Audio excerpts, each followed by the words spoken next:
Hey guys, I'm in the back lot at Specialized headquarters in Morgan Hill, right? That's right. I'm with Sean Estes. How you doing, man? Doing well. How are you doing? I'm great. Like, this has been really an interesting bike to look at with you. So it's a fat tire version of the Levo.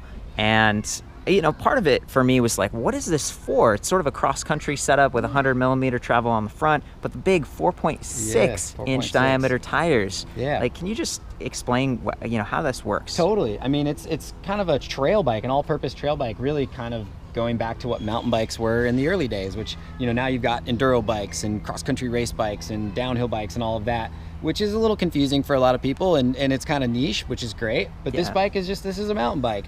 And a lot of times people, I think, enjoy the fat bikes, but maybe they're heavy and a little slow, so it can be a little cumbersome. With the Levo drivetrain on there, it makes up for that and makes it feel really snappy and fun and just a total blast to ride in almost any type of situation. It fits in. So you talk about this just being like a mountain bike. Can you tell me a bit about like Class 1 and what that means too? Yeah, exactly. This is a Class 1 Pedelec or pedal assist bike, depending on what country you live in. Yeah. It is a mountain bike. And in fact, it's keen that you noticed the display thing. We didn't do a display on these because we think it's important that when you get on this bike, you're riding a mountain bike. I mean, yes, it has an electric assist drivetrain, but that is not to be confused with like a motorcycle or some other type of experience. There's like no throttle or anything. No throttle, no tailpipe, no noise, no nothing, and very minimal power. A couple of things to kind of put in perspective how this is really much more a mountain bike than anything else is, first of all, the power that this bike is capable of creating. If you look at just say a 250cc motorcycle, and you convert the horsepower, say of like 40 horsepower for like a KTM 250, that converts in watts to like 33,000 watts. Wow.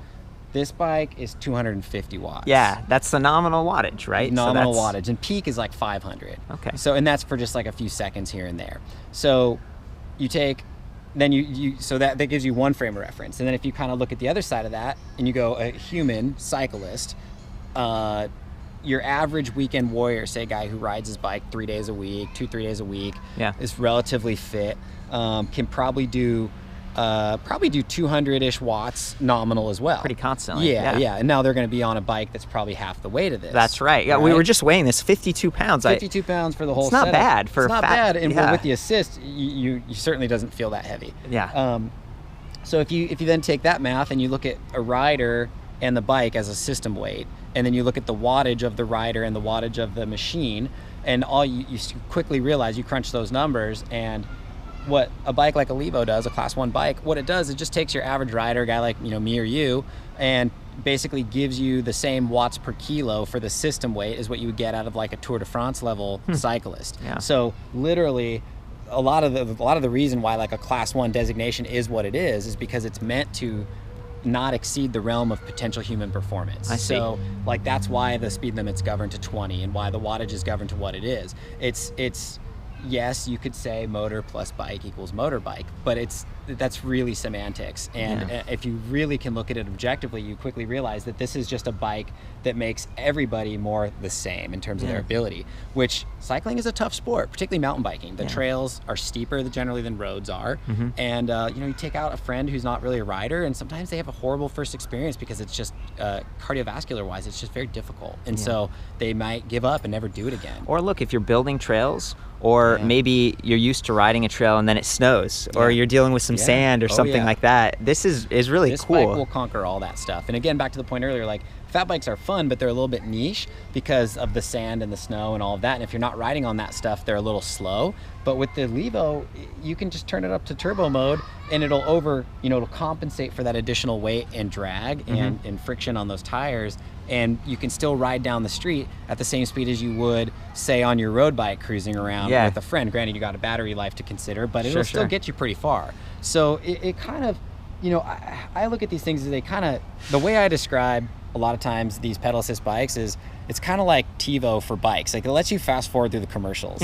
So like you get to the parts that you want, and you kind of get to like cut out a lot of the parts that you maybe don't want as much of. Some people will call that cheating, but I mean, I like to climb a lot, but I know I'm kind of in a minority in that regard. Yeah. But you still get a great workout. It's at most in turbo mode, it's matching your power. So it has a power meter in there. If I step down and I'm putting out 200 watts in turbo mode, it's going to give me 400 watts. Yeah. And for me, like, I ride a lot, I can do 400 watts for a couple minutes, right, which this thing can do for a couple minutes also. Yeah. So it really, depending how fit you are, it may not even be necessarily a benefit, but if for the average rider, it's a huge benefit. I like the way you describe it. Like, I still have, I have a stump jumper, actually, a full suspension. I love the thing because it's super light and it's fun to ride around, but I also have a knee injury, and that's sort of how I got into this. So for me, being able to still keep up with my friends or take on some trails that I can't anymore without that assistance. And, people get older and stuff. And there's a lot of people in those types of situations, whether you're new to the sport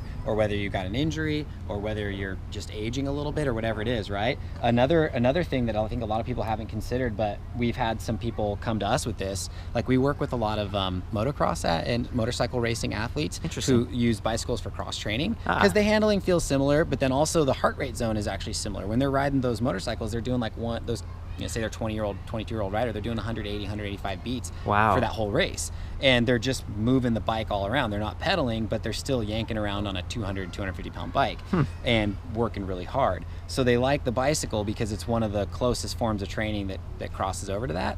But they also enjoy mountain biking because the handling is more similar than road biking, but then it's dangerous and it's also physically quite hard. So they have these intense workout regimes, and say they have a day where it's like a recovery day, an active spin day. Normally that means getting on your road bike and going out and just riding 30 miles on the flat, spinning 100 RPMs.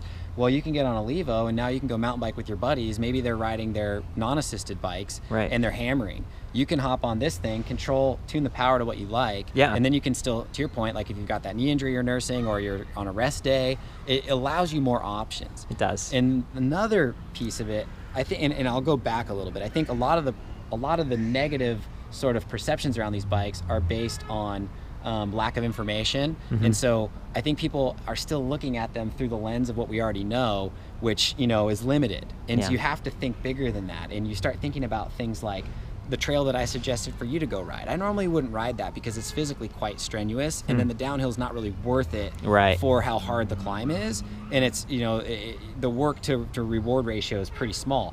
So I would normally... Thanks, I appreciate that, Sean. But on this bike, it's totally balanced. And I would normally get in my car, drive all the way to Santa Cruz to ride the good trails, and burn a ton of gas, ton of time, where I can take this out to the local trail where people don't generally ride anyways. So now we're kind of distributing people across That's trails. a really interesting point, because there is that concern, like, oh man, electric bikes, so now more people on the trails, I want to get away and escape, and now there's tons of people. And my argument has been, well, maybe that means more trails and like more money, but you're making a great point where it's like that trail that's close, that's kind of becomes a lot more fun when the climb isn't so difficult. And you can probably ride your bike to it instead That's a of good driving, point too. because this thing goes fast enough on the street.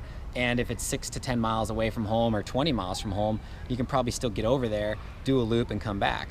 The other thing to it is, say you've only got an hour before dark after work, and normally you could do 1 lap. Yeah. Now you can do 2 in the same amount of time, and you're not endangering anyone, because you're instead of going uphill at 4 miles an hour, now you're going uphill at 7 or 8 miles an hour, which is still totally slow. And downhill, everyone goes whatever speed. These bikes actually go a little slower down because they're bigger and heavier and a little bit more cumbersome. A really good rider can go about the same speed, but the assist cuts off at 20 anyways, and so it's not doing it. There's no factor on the downhill. It's very well said. I think a lot of, and again, I'm not really an expert on trail maintenance, but if people are riding when it's wet or they're skidding a ton, like, that could be done with either bike. It has nothing to do with the motor. There's been some studies done, and the impact to the trail is the same as any other bike, and that's, again, because it doesn't have a throttle. You can't just sit there and spin the tire.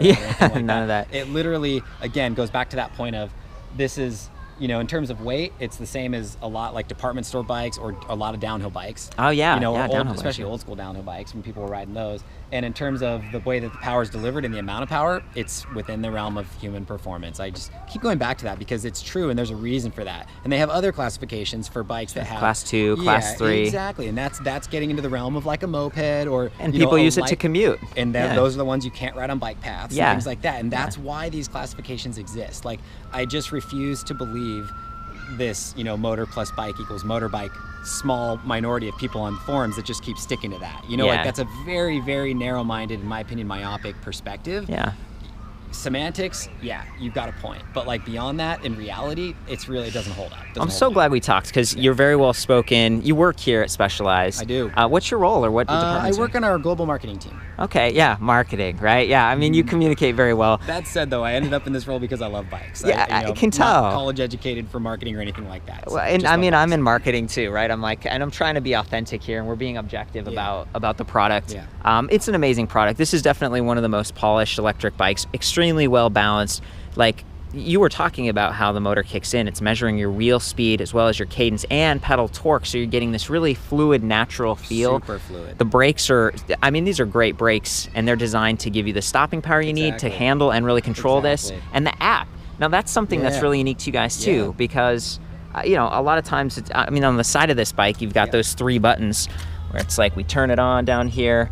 It gives us like a battery indicator, so we're almost full, 10 little bars. And then we can go down from turbo. You said this is trail mode. And then all the way down to eco. It's like, well, 3 modes, you know, that seems like okay, but with the app, you can adjust that, and you can really dial those in, so you can, you know, really refine your training.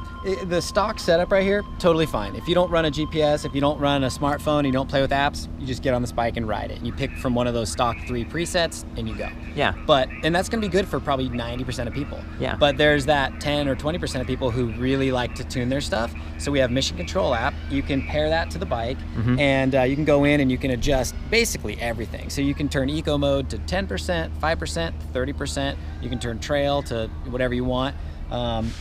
Biggest feature, I think, on the Mission Control is one of the biggest concerns people have with e-bikes, again, sort of a reasonable concern, but the fear that comes out of it ends up being a little bit overblown out of proportion. So range anxiety. People are like, oh, I want to go out and ride, but man, I don't want to be stuck with a 50-pound fat bike in the middle of nowhere, right? So in Mission Control, you can go in there and you can plan a ride, and you can tell it, I want to ride 35 miles, but when I'm done, I want to have like 15% battery left, A, just to be safe, and B, because I probably want to ride and get a burrito, you know, downtown or whatever. Yeah. And as you're riding, your phone is talking to it's in the battery, right? Like Bluetooth? Yeah, through Bluetooth. Yep. It's speaking to that, and it's kind of constantly adjusting as it's going, and it's adjusting the amount of power that you're getting, so that it's going to guarantee you that when you finish that ride that you predetermine the distance of, it's going to have roughly that amount of battery left. Yeah. So it takes all the guesswork out of it. Now, that may mean that the power level comes down quite a bit, so you're not able to ride super, super fast, depending on what you're asking. I'd rather have a little bit of help than none. Exactly. Yeah. And so in these bikes, in eco mode, it actually basically cancels out to like the weight of the bike. Yeah, it feels more like a regular fat bike. It just basically, that's kind of what eco mode does. It kind of takes away, just makes it into a regular bike in terms of like the power. Compensates for the weight of the e-drivetrain. You go up to trail mode and you get a nice little boost. You go to turbo and you get a really nice boost, but then your battery starts coming down. Yeah, this is sweet. Thanks, man. Yeah, of course. Thank you.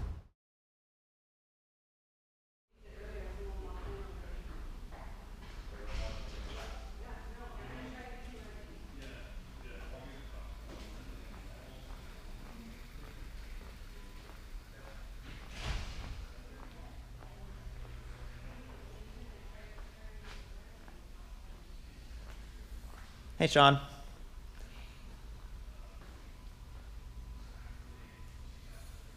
How's it going? Good, how are you? Great. Just getting a little B-roll footage. Nice, yeah, good. Thanks again. Yeah, no problem.